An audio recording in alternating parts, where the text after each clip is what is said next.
comigo, porque ele já está aqui, doutor Fernando Gomes, nosso neurocirurgião, mais uma vez. Bem-vindo. Muito obrigado, Camila. Doutor, o que está acontecendo que cada vez mais pessoas, cada vez mais jovens com problemas de memória? Está acontecendo isso mesmo? Camila, as pessoas trazem esse tipo de preocupação para o consultório, para as conversas também informais com os amigos, com os familiares. E, de fato, o que a gente percebe é que, na sociedade, todo mundo anda se queixando demais de problema de memória. E a gente sabe que nem tudo isso, obviamente, é Alzheimer. Pessoas jovens, bombardeio de informação, noite de sono mal dormida, alimentação comprometida, enfim. A gente vai falar aqui sobre isso e é um problema de fato, como você falou, que as pessoas vêm se queixando e a gente está aqui para falar sobre dicas da neurociência para toda a população aprender a se cuidar direito. Bom, a gente tem aqui, aliás, que a Ju fez, né, esse painel que é muito legal. A gente vai tirando, tem algumas informações. Na verdade, este lado aqui é o cérebro, que está faltando algumas pecinhas, né? Ele está aqui meio prejudicado. Como se fossem os lapsos de memória, nossos né, lapsos Camila? de memória, exatamente. Do outro lado, ele todo preenchido, ele mais saudável, vamos dizer assim. Já pode começar, então, aqui com o painel? Pode começar. Acho que a grande dica que a gente precisa passar para todo mundo no começo é o seguinte. Às vezes, pessoal, esquecer alguma coisa é normal. Tá? Você está num dia que você está com muita atribuição, está muito corrido, está fazendo muita coisa ao mesmo tempo, e isso é normal. Algumas coisas, quando você começa a ter um prejuízo no seu dia a dia, inclusive perdendo o compromisso, tendo prejuízo físico, emocional, alto lá, aí sim você precisa ficar atento, porque pode ser um problema de saúde mais grave. E quando alguém percebe também, alguém da família ou algum amigo do trabalho, fala assim, olha, tô achando que você está esquecendo muito, será que pode ser um indicativo? Pode ser um indicativo que, inclusive, pode mostrar problemas como, por exemplo, uma depressão, uma ansiedade. A gente vai falar aqui. Calma, então você precisa ficar atento a tudo isso. Vamos lá. Vamos começar então. O primeiro aqui é o sono. O sono. Gente, uma noite de sono que não completou todos os ciclos necessários para o cérebro se restabelecer, tanto do ponto de vista biológico como também emocional, pode comprometer o dia seguinte. Isso é óbvio, porque você cansado não vai render tudo o que poderia, mas também as experiências que você teve no dia anterior, experiências essas que seriam consolidadas no cérebro através de um processo que acontece nos hipocampos, que é uma estrutura cerebral profunda, que não acontece de forma adequada. Então é como se você tivesse, de repente, assistido aula o dia inteiro e tudo aquilo que você assistiu, gente, não serviu para nada. Esqueci. Então, dormir bem é importante demais para se ter uma boa memória. Agora, se não está dormindo bem com frequência, porque às vezes é também normal uma noite ou outra, às vezes está um pouquinho mais preocupado, enfim, ou algum barulho, alguma coisa que impediu você de dormir bem. Mas se é frequente, aí tem que buscar ajuda. Sem sombra de dúvida, mas o mais importante aqui para todo mundo saber é: quero melhorar minha memória. Pergunta que o Dr. Fernando vai fazer: você está dormindo bem? Porque se não estiver dormindo bem, provavelmente um indício indireto de que você não está fazendo todo esse ciclo completo é um sono que não está acontecendo da forma adequada. Tem um tempo certo para dormir? O pessoal fala que geralmente é de 6 a 8 horas, mas na verdade é que o sono da gente, Camila, não acontece de uma forma contínua. Nós temos ciclos de aproximadamente 90 minutos, 1h30.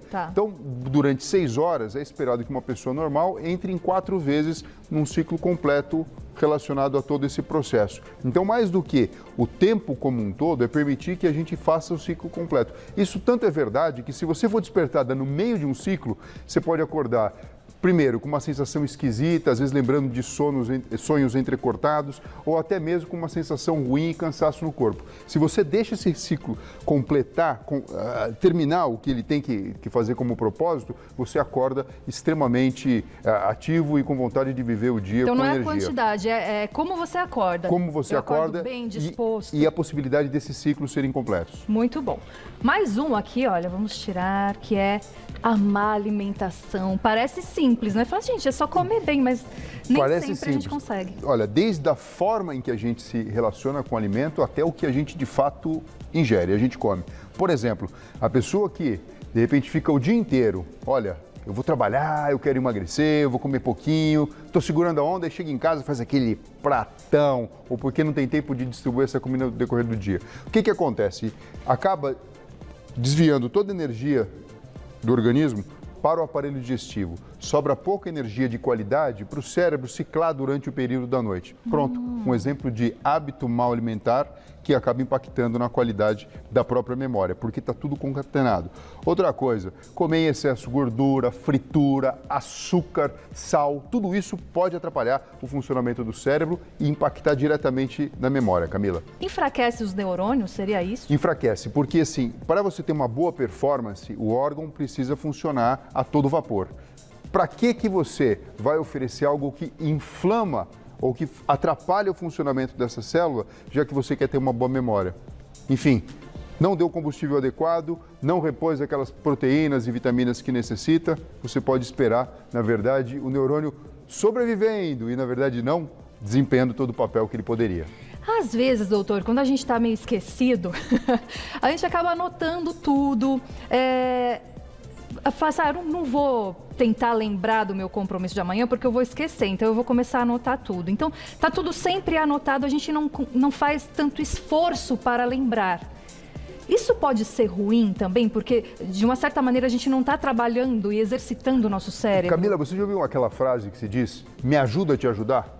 Sim. É o cérebro falando para você, olha, me ajuda a te ajudar. Se você se organiza previamente, eu sou totalmente a favor da adoção de agenda. E conforme os problemas evoluem, por exemplo, a pessoa com Alzheimer, se ela tiver uma orientação de um neuropsicólogo e aprender a usar a agenda direitinho, ela tem muito mais qualidade de vida do que uma pessoa que vive a esmo, dependendo das outras pessoas, mesmo que amorosamente venham lhe entregar informação. Então, se você está bem ainda e sabe fazer bom uso da agenda, o seu cérebro é capaz de te dar mais detalhes ainda. Por exemplo, nós marcamos esse programa. Eu sei que a gente vai vir conversar sobre memória. Perfeito, já sei que vamos falar, estamos conversando com todas as pessoas aqui. Mas o que eu faço? Bom, se já está anotado aqui, eu sei que isso vai acontecer, me dá chance de me preparar ainda melhor, buscar ainda mais conhecimento para poder compartilhar com todo mundo. Então não tem problema. Não tem problema nenhum. Mas tem que exercitar o cérebro, mas é de outra forma. Sim, mas você começa, na verdade, a potencializar. Você lembra o que você vai ter que fazer e aí você consegue lembrar mais detalhes ainda daquela coisa. Ah, agora entendi. Muito bom. Vou fazer o seguinte, já pode tirar uma para ficar no ar? Assim? Pode. Tem perguntinha chegando. Manda pergunta, tá? No @VocêBonitaTV. A gente vai respondendo na medida do possível. E aí, daqui a pouquinho, o doutor vai falar sobre o estresse, que aí vai pegar também. Tem a pergunta? Já vamos colocar na tela. Essa pergunta da Rosana. Beijo, Rosana. Estou muito preocupada com minha memória. Chego até desligar o gás quando saio. Tem algum exame que detecta um possível mal de Alzheimer? Então, daqui a pouquinho o doutor responde. Eu já volto, doutor Fernando. Combinado. Voltamos, então. Primeira perguntinha, né, Glau? Vamos colocar novamente? Olha, a Rosana perguntou, estou muito preocupada com minha memória. Chego até a desligar o gás quando saio. Tem algum exame que detecta um possível mal de Alzheimer, doutor? Olha só, existe sim exames de imagem, exames inclusive de sangue, que conseguem detectar algumas proteínas relacionadas com o processo diagnóstico, mas muito provavelmente não deve ser Alzheimer. Ela está lembrando da questão do gás, ela está preocupada. Então, assim, precisa passar no médico, fazer uma série de exames, isso pode ser carência de vitamina, isso pode ser estresse, isso pode ser um monte de coisa. E óbvio, se for o diagnóstico de Alzheimer, que é feito muitas vezes por exclusão, frente à desenvoltura dela, inclusive a preocupação, tem tratamento. A gente sabe que, infelizmente, ainda não tem cura, mas tem tratamento e, principalmente, a reabilitação neuropsicológica é capaz de ajudar a frear esse problema e dar uma qualidade de vida para a pessoa. E, desculpa, tem algum exame que detecta? Existe atualmente exame de sangue que ajuda no diagnóstico e exames de imagem, mas a avaliação clínica e o exame neurológico e neuropsicológico são fundamentais para você conseguir firmar o diagnóstico, Camila. Tá certo, é isso aí. Procure seu médico, Rosana. Então, tem alguma coisa a acrescentar do estresse? O estresse crônico, ele faz com que a pessoa tenha dificuldade de memorizar os fatos, Às vezes existe um aumento tônico de um hormônio chamado cortisol, Sim. que é um anti-inflamatório hormonal que o próprio corpo produz e pode impactar negativamente no trabalho dos hipocampos, aquela estrutura cerebral profunda que fica nos lobos temporais, tão relacionada com o processo de memória. Então, primeira coisa, identificar que tem estresse e que isso pode estar causando a alteração de memória é algo extremamente importante. O problema da memória dessa situação é um sintoma relacionado com essa situação. Vamos para o próximo, então, que é menopausa. Então, esse período, as mulheres É. realmente se queixam bastante. Não é só fogacho, né? Aquela Não. sensação de calor, Além de tudo, né, gente? irritação, Além de tudo falta isso de disposição. que já é difícil, ainda tem a realmente memória. é difícil. A verdade, Camila, é que as mulheres, vocês passam por um balé de hormônios no decorrer de toda a vida. Às vezes está em cima, às vezes está embaixo. Então tem a menarca, que é a primeira menstruação, depois a gestação, a amamentação e chega a menopausa. Nesse momento, algumas alterações de performance cerebral podem acontecer. O primeiro fato de você identificar que isso pode ser algo normal relacionado com o processo, já é meio caminho andado. Você conversar com o seu ginecologista, conversar sobre estratégias que você pode adotar. Eu sempre bato a tecla aqui na neuropsicologia, porque, pessoal, existe reabilitação para memória, jeitos específicos para se trabalhar com a pessoa, para que ela volte a ter o desempenho total, como tinha anteriormente. E aqui algumas situações, até a reposição hormonal ou algumas outras estratégias podem ser suficientes para melhorar a performance mental, Camila. Muito bom. Próximo, ansiedade e depressão. Olha só, às vezes, tanto a ansiedade como a depressão e outros transtornos neuropsíquicos podem provocar alteração da atenção e alteração da memória como consequência. Eu falo da atenção porque se a gente não conseguir prestar atenção no que a gente está fazendo, quer seja um livro que você está lendo, um programa de televisão que você está assistindo, muito provavelmente você não vai lembrar com toda a qualidade que poderia. Ou seja, a atenção é a porta de entrada para o cérebro para depois a memória consolidar. E nessas situações de ansiedade e depressão, é necessário que se faça o diagnóstico e o tratamento correto com o psiquiatra seja feito, porque senão a memória pode ficar comprometida. É tão sério isso, Camila, que às vezes o paciente com 60 anos ou mais procura a gente no consultório acreditando ter Alzheimer. Aí você conversa com a pessoa, estuda a história de vida, o comportamento, e você percebe que, na verdade, ela não tem uma demência, que seria um declínio cognitivo, o que ela tem é uma depressão, mas que parece um quadro de Alzheimer. Aí você começa a tratar a depressão, sabe o que acontece? A pessoa melhora. É como se você tirasse aquele quadro de demência com a mão. Aí você fala, tá vendo? Não era Alzheimer, é um diagnóstico diferencial que é a depressão na terceira idade. Mas se eu não tratar, pode vir a ser por conta da depressão? É uma porta de entrada para que esse declínio cognitivo se faça mais pronunciado e a pessoa tenha um quadro demencial, então, instalado dali para frente. Tá. Então é muito sério o que a gente está falando, sério. viu, pessoal? Precisa ficar atento com isso. E se você que está assistindo a gente está passando por um problema de depressão, eu sei que quando a gente está nesse momento, tudo é muito. Às vezes uma pequena falta de memória e a gente falando aqui para você, olha, pode vir a ser uma demência, você já, aquilo fica 1000 vezes Vira um maior. abismo, né? E a ideia não é te deixar pior, a ideia é que isso te motive a melhorar, a procurar ajuda, a melhorar, porque é possível com tratamento. Camila, você está falando uma coisa muito importante. Pessoal, 50%, isso em neuropsiquiatria como um todo, se você tem o diagnóstico ou entende qual é o problema que você tem, o nome daquela situação, e você pode estudar e pegar mais informações, você já tem 50% do problema solucionado. As pessoas sofrem muito quando não entendem o que está acontecendo. Sim. E acham que, na verdade, a vida dela está predestinada ao fracasso, ao insucesso, à tristeza perpétua. E não é assim. A gente precisa ter a mente aberta, como a Camila falou. Tá certo. Mais um aqui na tela para dar tempo de falar tudo, né? Infecções também. Infecções. Bom, uma meningite é óbvio que pode comprometer o funcionamento do cérebro, mas, por exemplo, Covid. Muitas pessoas que tiveram Covid, ou até mesmo a gripe comum muito forte, a longo prazo referem a alteração da memória e da mente, como se fosse uma névoa, uma nuvem. E, de fato, a memória de curto prazo fica comprometida. A memória de curto prazo, Camila, é essa que a gente usa, por exemplo, para ler um texto de jornal. Você começa ali a ler a manchete, os parágrafos subsequentes, e quando você chega no final, você entende.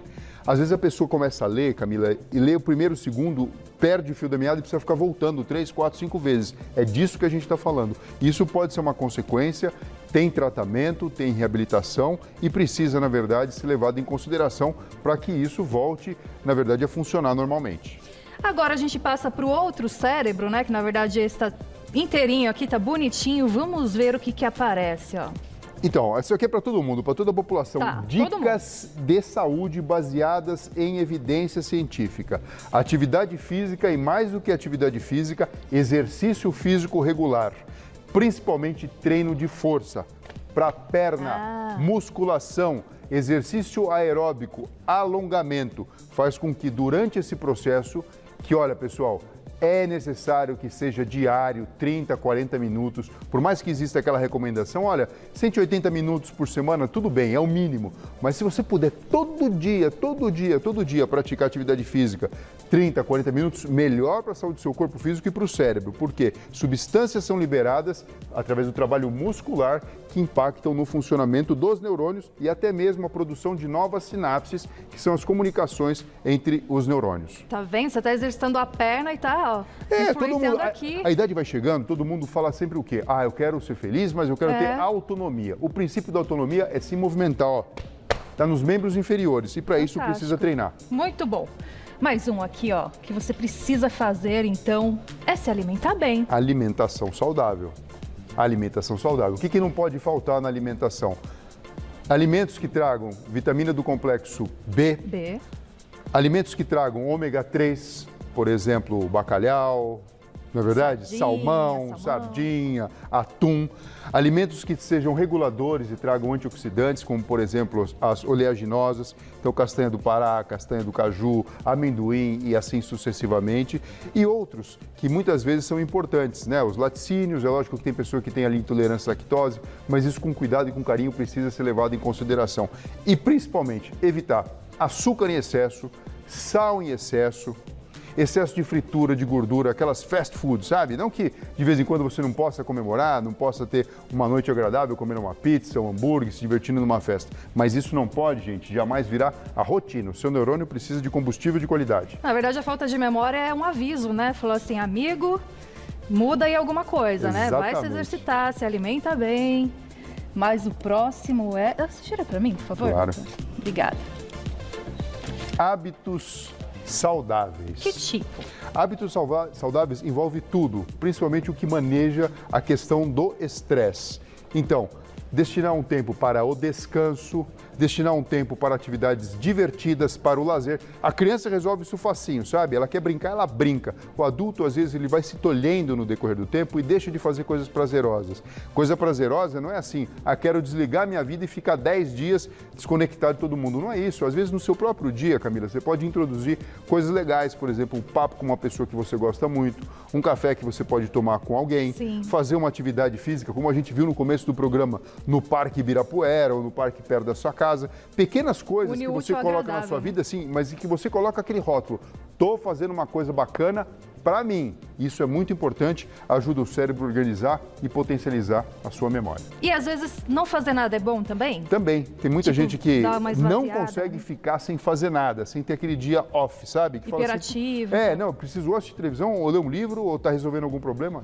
Alto lá, calma. Eu sou dessas, às vezes eu preciso... mas às vezes, Camila, o menos é mais. Você dá tempo para que você tenha soluções criativas para alguns problemas. Então, por exemplo, você tem uma questão muito séria para resolver, você pode ter contato com aquela situação, mas não se obrigue a responder de imediato, tenha contato com isso, espere 2, 3 dias se for possível, em termos de questão de tempo, porque às vezes você está tomando banho, está no banheiro, está numa situação inusitada e aquela ideia vem na sua cabeça. Por quê? Porque seu cérebro relaxou, você não estava fazendo aparentemente nada do ponto de vista consciente, você deixou a mente livre e o inconsciente trouxe para você a resposta que você queria. O gênio da lâmpada. O gênio da lâmpada, exatamente. Perguntinha do público, quem mandou foi a Lu, beijo. Tenho síndrome de Chiari. Isso pode ser o motivo da minha falta de memória? O que seria a síndrome de Chiari? O que acontece? Síndrome de Chiari implica numa alteração que existe na parte de baixo do encéfalo do cérebro, onde o crânio se conecta com a coluna vertebral. E às vezes a pessoa tem uma partezinha do cérebro ali, do cerebelo no caso, descendo nessa região e impactando contra a medula. Se isso for causa de um distúrbio do trânsito de líquor, provocando hidrocefalia, sim, poderia justificar neuroanatomicamente essa questão da memória. Mas só a questão de você saber que tem um problema de saúde, que precisa ser tratado a médio e longo prazo, às vezes você está angustiada, isso por si só entra dentro dessa classificação de estresse e pode justificar uma alteração de memória. Mas eu tenho certeza que se você trouxe à tona aqui esse nome tão específico da neurologia e da neurocirurgia, é porque você já está sob tratamento e tem certeza que vai correr tudo bem. Vai dar tudo certo, é isso aí. Doutor, muito obrigada mais uma vez. Passa rápido, né? Passa rápido demais, Camila. Boa. aqui, dá pra gente falar muito mais, mas com certeza em breve o doutor está aqui. E se você quiser conhecer um pouquinho mais do trabalho, entrar em contato, se bem que ele já é muito conhecido por todo mundo, mas você pode ir lá nas redes sociais, que é @Dr. Fernando Neuro, @Dr. Fernando Neuro. Tem o contato também, você pode ligar no 11 São Paulo 3825-2444. 11 3825 2444. Muito obrigada mais uma vez. Obrigado, Até Camila. A próxima. Assim, tudo de bom. Você vai lembrar de mim. É isso mesmo. Tchau.